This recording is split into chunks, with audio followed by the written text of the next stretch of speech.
Al-Buraq itu maknanya lebih laju daripada kilat. Kilat kali kilat kali kilat. Kilat kuasa 3. Kilat eksponen 3. Itu bahasa backup lah. Macam mana aku boleh tahu eksponen pula? Kerana anak aku kan belajar matematik bahasa Inggeris. Jadi aku kena tahu juga lah. Tengah-tengah syok dah ambil tahu ni, batalkan pula. Aduh, yang benar aku ingat tak? Batalkan pula. Bayangkan anak saya dari darjah 1 belajar matematik bahasa Inggeris sampailah ke tingkatan 1 kan. Aku kena puluh ikut dia je. Nak kata tak tahu, malulah. Ustaz you kenalah ambil tahu eksponen apa semua lah. Itu yang dirahmati Allah. Baiklah, Al-Buraq itu dinyatakan sebagai kalimah jamak banyak. Maknanya lebih laju daripada kilat menyambar. Lebih laju daripada kilat menyambar. Itu yang Rasulullah gambarkan. Menggambarkan perjalanan Rasulullah itu sememangnya amat jauh, tapi dalam jangka masa yang begitu pendek. Jadi ada 2 persiapan. Persiapan kerohanian, iman dan hikmah. Persiapan dalam bentuk jasmani, iaitu satu kenderaan yang istimewa dengan kadar kelajuan lebih laju daripada lajunya kilat menyambar. Kalau dulu pasal lampak malam-malam aku pergi, dia borak tu dirupakan macam kuda. Wah. Ada kepala, muka lawa, muka Supiajen. Yelah, Supiajen sama-sama bayar dengan aku. Tak ingat. Yang baru-barunya aku mana kenal yang menang-menang baru-baru ni. Baik. Itu pembohongan. Al-Buraq itu bukan digambarkan seperti wanita yang ada kepak terbang. Ya. Macam dulu juga aku marah anak perempuan aku, kecil aku kejar dia. Dia boleh kata, "Pari, ayah aku kejar." Dia tengok cerita Indon tu. Anjus. Kan dia sepianya pari tu. Pari, ayah aku kejar. Habis. Dia yakin hebat ni cerita pari tu. Aduh, dah lagi dah tu.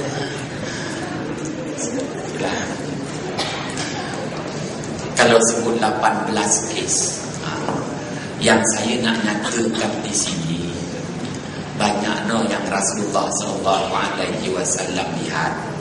Cuma saya nak ambil satu je, 1/18 hadis riwayat daripada Imam Al-Hakim dari Abdullah ibn Umar radhiyallahu anhu. Rasulullah bersabda, "Laqitu lailata usriya bi Ibrahim alaihi salam wa Musa alaihi salam wa Isa alaihi salam yatadzakaruna bainahum amra sa'ah. Fasa'alu ila Ibrahim anis-sa'ah qala Ibrahim la ilma li biha." Rasulullah SAW menceritakan, pada malam aku diisrakan, aku telah berjumpa dengan nabi-nabi.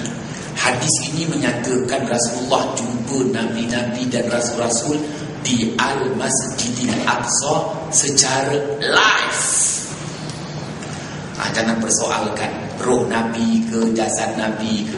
Tapi dalam riwayat Imam Al-Baihaqi menyatakan Rasulullah jumpa roh-roh nabi dan menjadi imam. Wallahu a'lam bishawab.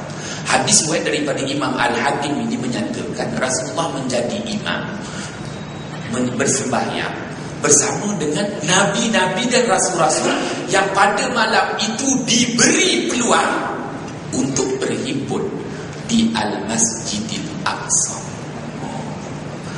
Maka lepas sembahyang, Rasulullah jumpa semua dengan nabi-nabi. Dan mereka itu sebelum Rasulullah berlepas Mi'raj, maka Rasulullah memerhatikan sahaja nabi-nabi dan rasul-rasul bermuzakarah, berhubung tentang bilakah akan berlakunya hari kiamat, bila apakah tanda-tanda kecil, tanda-tanda besar hari kiamat, dan tanda awal, tanda akhir hari kiamat. Oleh kerana daripada kalangan Nabi, kalangan Rasul yang kekananan, dia kena faham ni, walaupun berbanding dengan Nabi Allah Adam lebih sedia, maka siapa lulus PTK, dialah lepas dulu. Macam mana? Saya antaranya budak-budak ijazah ni kan, pandailah dia waktu mengingatkan cikgu buat kerja bodoh juga. Tapi kalau baca general order tu, bijak dia. PTK lulus terus. Pintas aku dah ambil 44. Kesian aku. Masih lagi 51. Kehadapan kau lah aku ceritakan segalanya. Budak baru ni handal, kirim-kirim yang 12, ingat semua tu. Nibu agaknya tak. Bukanlah yang budak-budak fresh ni ingat semua cibo general order tu. Kita ni dah tua, buat apa ingat tu, tak payahlah. Tuan-tuan yang dirahmati Allah. Baik, di situ pula pergi. Ini masa sudden death ni, kecederaan. Maka baginda Muhammad sallallahu alaihi wasallam perhatikan, mereka tanya Nabi Allah Ibrahim, kerana Nabi Allah Ibrahim yang kanan, ulul azmi minar rusul. Nabi Allah Ibrahim pun beritahu, la ilma li biha, aku tidak ada maklumat berhubung tentang bila berlakunya hari kiamat, tanda kecil, tanda besar hari kiamat, tanda awal, tanda akhir hari kiamat. Baik, Nabi Musa tak dapat, Allah Ibrahim tak dapat beri jawapan. Ikut ranking ulul azmi, Nabi Musa alaihi salam.